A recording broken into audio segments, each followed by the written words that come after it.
One saying the new normal requires recognizing that COVID is one of several circulating respiratory viruses. The former advisors argue the focus should now be on testing and treatment instead of defeating the virus.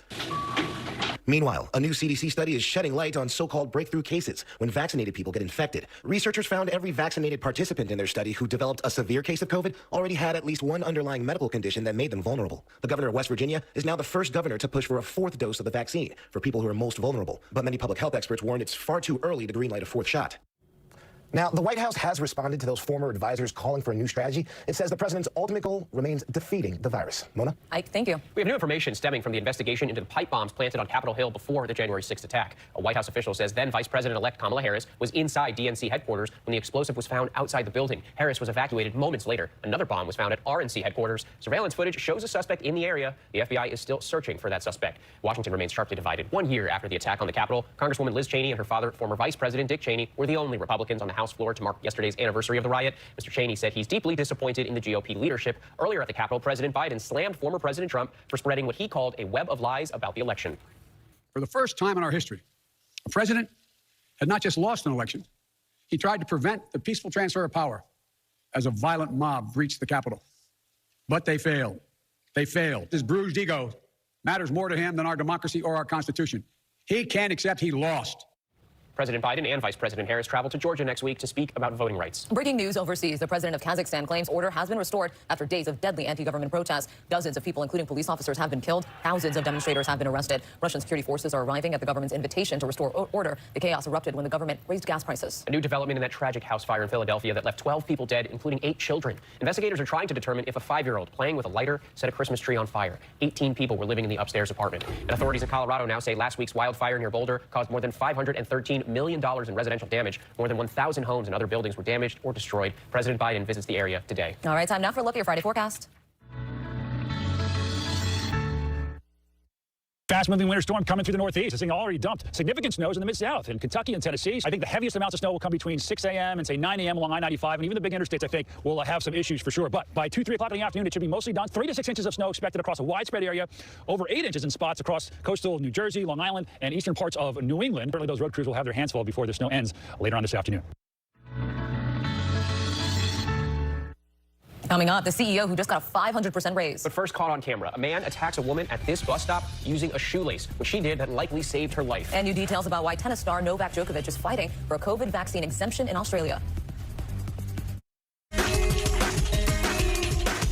Hi, I'm Will Gans. America This Morning will be right back. But first, here's today's 2 extra minutes of news just for you that we couldn't squeeze into the show. We begin with a raging fire destroying 2 historic warehouses in northern Wisconsin. Both had been standing since the late 1800s. Fire crews managing to contain the flames to just those 2 structures, but were unable to save them. No injuries or deaths have been reported. Turning now to Paraguay, where at least 4 swimmers are dead and 20 seriously injured after piranhas went on the attack. All of this happening in just the past week. Experts say piranhas tend to bite more often and more ferociously in hot weather and during breeding season. Authorities are warning locals and tourists to stay away from rivers. And news this morning that legendary director Peter Bogdanovich has died, known for The Last Picture Show, Paper Moon, and one of my all-time favorites, What's Up, Doc? Barbara Streisand saying, Peter always made me laugh. He'll keep making them laugh up there, too. May he rest in peace. Peter Bogdanovich was 82. And a new study finds that dogs can tell when you're speaking a foreign language. An MRI experiment showing their brains light up differently when they hear a language different from what their owners normally speak. Scientists say it's another indication of dogs recognizing human communications. The study published in the journal Neuroimage. And finally, we don't know why the chickens crossed the road, but at least we know how.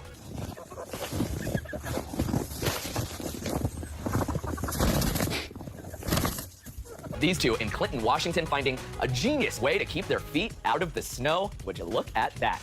Well, that's today's 2 More. I'm Will Gans. Thank you for streaming with us. More America This Morning coming right up.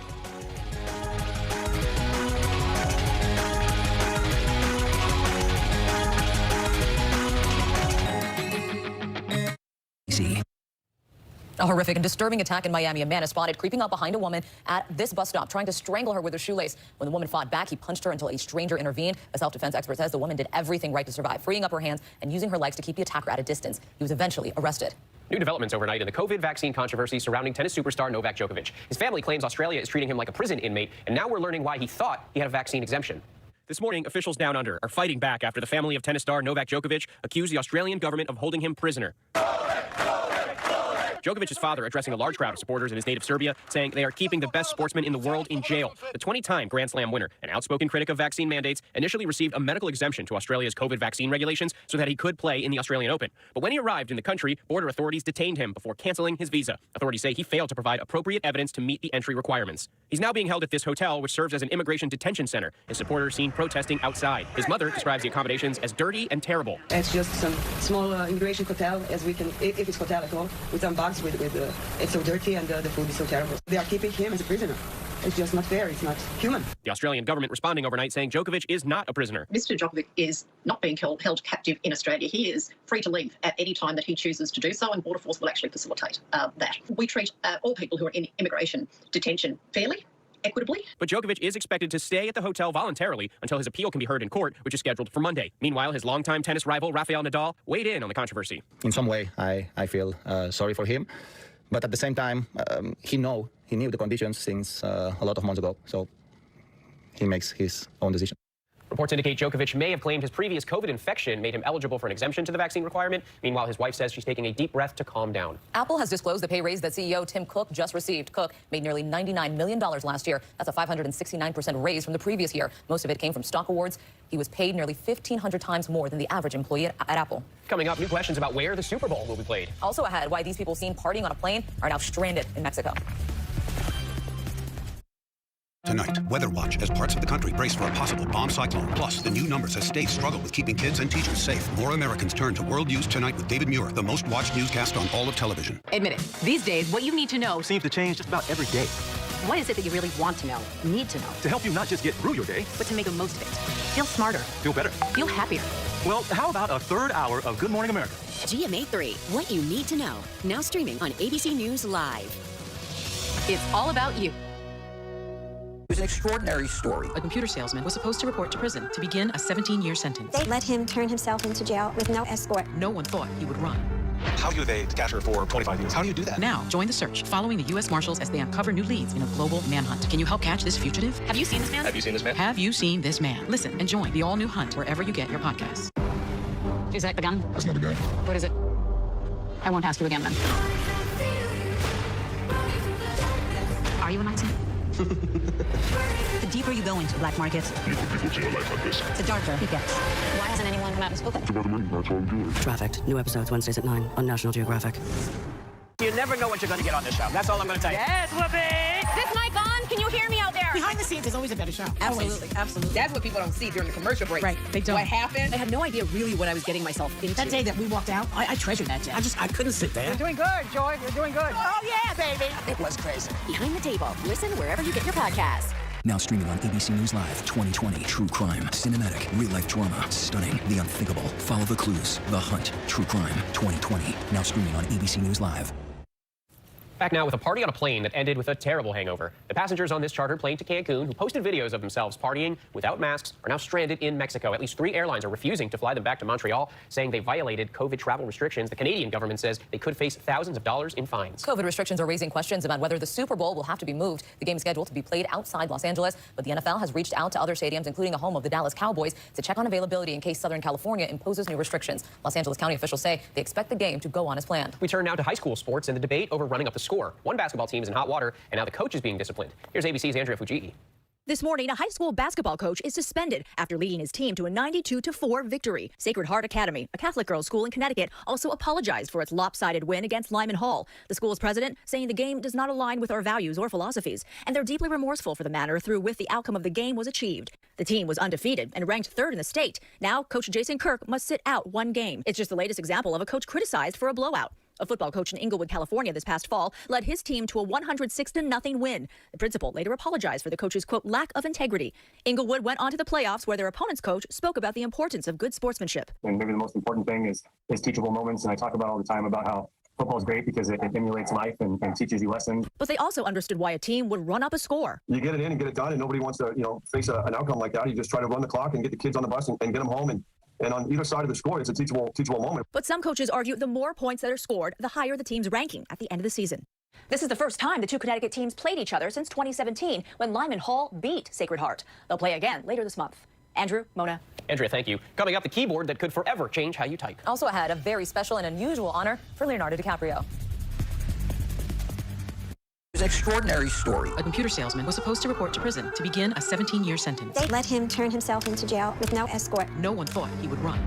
How do they capture for 25 years? How do you do that? Now, join the search, following the U.S. Marshals as they uncover new leads in a global manhunt. Can you help catch this fugitive? Have you seen this man? Have you seen this man? Have you seen this man? Listen and join the all-new hunt wherever you get your podcasts. Tonight, weather watch as parts of the country brace for a possible bomb cyclone. Plus, the new numbers as states struggle with keeping kids and teachers safe. More Americans turn to World News Tonight with David Muir, the most watched newscast on all of television. We are together. The most powerful stories of our time, anytime. Nightline. World News Now. And America This Morning. The best new videos. Breaking news overnight. Your money and concerns about inflation. The pandemic is not over. The stories people are talking about. You want to shake your legs? Jump. I was gonna say. And what to expect in the day ahead. From the top of the world, baby! ABC World News Now and America This Morning. Weekday morning starting at 2 a.m. Eastern. Up all night to keep you up to date. All right, here we go. You ready? Let's do it. Yes, it's the show America wants and America needs right now. This is What Would You Do? Let's go. How are you? So what will you be watching Saturdays on ABC News Live? What would you do? I guess I just found out. The What Would You Do Marathon, 12 to 6 Eastern, every Saturday on ABC News Live. My favorite show. Robin Roberts, George Stephanopoulos, Michael Strahan. Wake up with America's #1 most watched morning show. ABC's Good Morning America. Time to check the pulse, and we begin with a keyboard that's leaving all others in the dust. So this is called the Chara Recorder. It's an odd-looking device that works nothing like the standard keyboard, but it boasts typing speeds of 500 words per minute, a massive leap from the 40 words most people type in a minute. Interesting. It can type entire words in a single motion. They say it's like playing a piano. There's no need to lift your fingers off the surface. Next, a little girl lifting spirits on a dark day. Our crews covering the January 6th anniversary on Capitol Hill met Chloe Chen. The 5-year-old spent the day handing out candy bars to Capitol police officers. Chloe says she wanted to thank the officers for saving democracy. For giving us candy bars, it's a thank you, because they save our democracy. So we really appreciate that for making a sacrifice so big that we want to give out candy bars.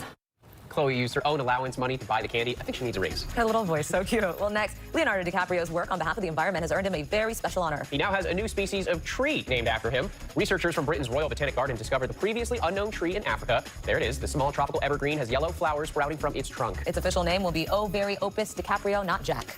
And finally, your pet goldfish may be smarter than you think. It turns out they can drive. Researchers in Israel put some goldfish in a contraption that's essentially a tank on wheels for some reason, and the fish actually learned how to drive the vehicle to specific locations motivated by what else? Treats. The experiment suggests that goldfish can learn to navigate completely unfamiliar environments, but then they forget within 15 seconds.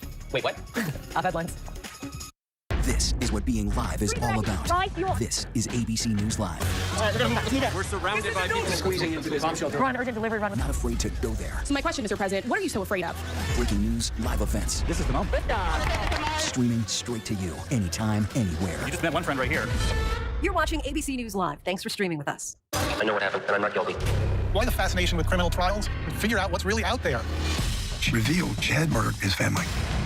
I know in my heart they did this. It's the time of suspicion. The ending's really tough. You don't know when the truth is going to be difficult to find unless you try to find it. Admit it. These days, what you need to know Seems to change just about every day. What is it that you really want to know, need to know, To help you not just get through your day, but to make the most of it? Feel smarter. feel better. Feel happier. Well, how about a third hour of Good Morning America? GMA 3, what you need to know. Now streaming on ABC News Live. It's all about you. It's an extraordinary story. A computer salesman was supposed to report to prison to begin a 17-year sentence. They let him turn himself into jail with no escort. No one thought he would run. How do they capture for 25 years? How do you do that? Now, join the search, following the U.S. Marshals as they uncover new leads in a global manhunt. Can you help catch this fugitive? Have you seen this man? Have you seen this man? Have you seen this man? Listen and join the all-new hunt wherever you get your podcasts. Checking the top stories, a new study warns cases of dementia across the world are likely to triple by the year 2050. That's unless we take steps to reduce known risk factors, which include high blood pressure, diabetes, and obesity. The Supreme Court hears arguments today against President Biden's COVID vaccine mandate for large businesses. Meanwhile, some of his former medical advisors say Biden should change his pandemic strategy and focus on testing and treatment instead of defeating the virus. Wall Street is awaiting the monthly jobs report due out this morning. It's expected to show more than 400,000 jobs were created last month, nearly double the number from November. A winter storm arrived in the Northeast just in time for the morning commute. 6 inches of snow are expected across a widespread area. The same storm snarled traffic across the Mid-South. Some drivers in Kentucky were stranded for 8 hours. Checking the map, the Midwest is locked in bitter cold. Wind chills there could drop to 50 below. More snow across the northern plains and in the mountains of the Northwest. And finally, Elmo, the lovable, ticklish character from Sesame Street like we've never seen him before. Yeah, he's in a fight with a rock. Will Gans explains. It's a feud going back 18 years. In one corner, Elmo. In the other, a pet rock named Rocco. Rocco's a rock, Zoe! Rocco won't know the difference! This week, the long-standing feud boiling over when the 2004 Sesame Street clip resurfaced online. You can't have that cookie, Elmo. Rocco wants to eat it. Rocco doesn't even have a mouth! Rocco's just a rock! Rocco's not alive! TikTokers and Twitter users dealing with yet another surge in cases, finding unhinged Elmo all too relatable. Elmo finally breaking his silence on Wednesday, issuing a statement on Twitter saying, "Don't worry, everybody, Elmo and Zoe practiced sharing and are still best buds forever," adding, "Elmo doesn't want to talk about Rocco." And then just hours later, Elmo tweeting what might go down as the shadiest subtweet in Sesame Street history. Has anybody seen a rock eat a cookie? Elmo is just curious. It's not an entirely unexpected move from the 3.5-year-old monster. Elmo has a reputation for keeping it 100% real and 100% unfiltered. You want a piece of me? You want a piece of me? Yes! Rocco the Pet Rock has yet to issue any kind of statement on the long-standing feud, but today, Dwayne Johnson is weighing in, tweeting, "This rock devours cookies. Tell Cookie Monster to move it over because I'm coming to Sesame Street." Looks like this feud just got a whole lot more complicated. Andrew and Mona. Hey, Mona, can I have a cookie? Absolutely not. I'm not a rock. That's a big word for Elmo. That's what's making news in America this morning.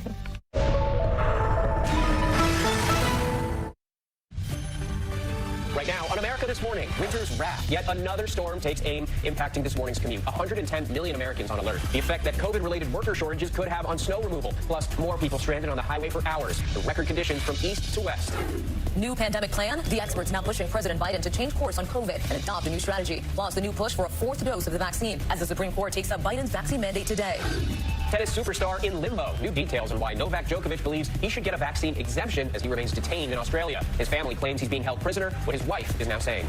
Party on a plane. Why these people living it up on the way to a vacation paradise are now stuck in Mexico with no way to get home. 500 words per minute, the new keyboard that could change how you type. And later, it's no fishtail. Scientists who claim they taught a goldfish how to drive. From ABC News in New York, this is America This Morning.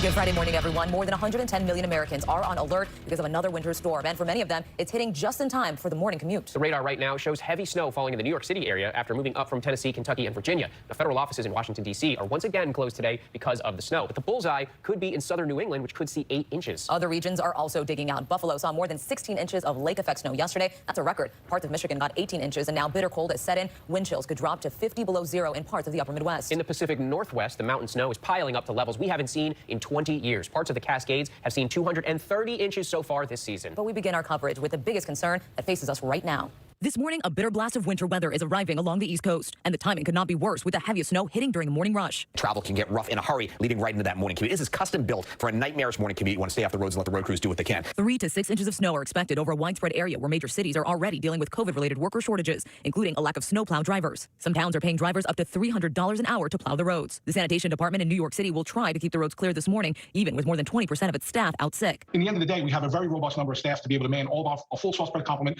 a large number of plows on extended tours. We're going to shift our operation to 2 12-hour days. People in Kentucky took a major hit from the storm. We went from tornadoes to snow. Drivers were stranded for up to 8 hours in this pileup involving dozens of vehicles outside Lexington. Looks like somebody's FedEx packages won't be arriving on time. And south of Louisville, up to 30 cars were involved in this chain reaction crash. I got a car to my left, it's in the ditch, and then right in front of us, there's a red semi that's crossed the entire lane. It comes just days after a snowstorm stranded hundreds of people on Interstate 95 in Virginia, some of them for more than 24 hours. That area expecting significantly less now from this storm. But this message from the state's governor this morning: stay off the roads. One man who got stuck during that storm was an Uber passenger. He spent 9 hours in traffic, and Uber billed him $600, but the company has now refunded him the money, and we'll take a closer look at today's forecast in just a few moments. Today is Judgment Day for the 3 men convicted of killing Ahmaud Arbery. Greg McMichael and his son Travis and their neighbor William Bryan will each face mandatory life in prison at today's sentencing, but the judge will decide if any of them will be eligible for parole after 30 years. The men chased Arbery in their trucks as he jogged, unarmed, through a Georgia neighborhood in 2020. Travis McMichaels shot him as he tried to run away. All 3 plan to appeal. They still are facing a federal hate crime trial next month. Turning to the pandemic, the Supreme Court hears arguments today about the legality of President Biden's vaccine mandate for large businesses. Meanwhile, at least one state now wants to start giving out a 4th dose of the COVID vaccine. It all comes as some top experts push the White House to adopt a whole new pandemic plan. ABC's Ike Ajanchi here with the very latest this morning. Ike, good morning. Good morning, Mona. Some pandemic experts are now urging the president to change his strategy, saying we need to learn to live with the virus.